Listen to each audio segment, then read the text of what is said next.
Die woord was eers kreatief gespreek. Met verloop van tyd is die woord neergeskryf. In die volheid van tyd het die woord vlees geword. Die woord het opgestaan uit die doderyk. Die lewende woord, Jesus die Christus, is verheerlik by die Vader en word lewende woord in sy volgelinge.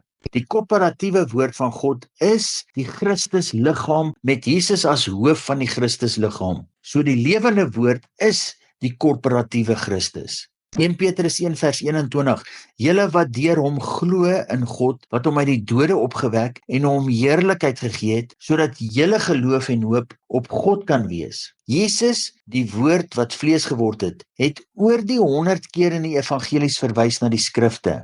Jesus het bedien uit die skrifte. Hy het die Ou Testament profete, psalms en geïnspireerde skrywers as verwysings gebruik. Ons lewens dra sy krag wanneer ons die woord, Jesus Christus, deur die Gees se leiding onderskei in die Ou Testament en Nuwe Testament skrifte. Die realiteit is dat die krag van die woord manifesteer in ons wanneer Jesus as Geeswoord van God in en deur ons in sy wese van bestaan kan lewe en ons in hom. Hoe minder ons word, hoe meer sal hy word, tot ons bewus is dat ons nie meer lewe, maar hy lewe in ons, meer en meer.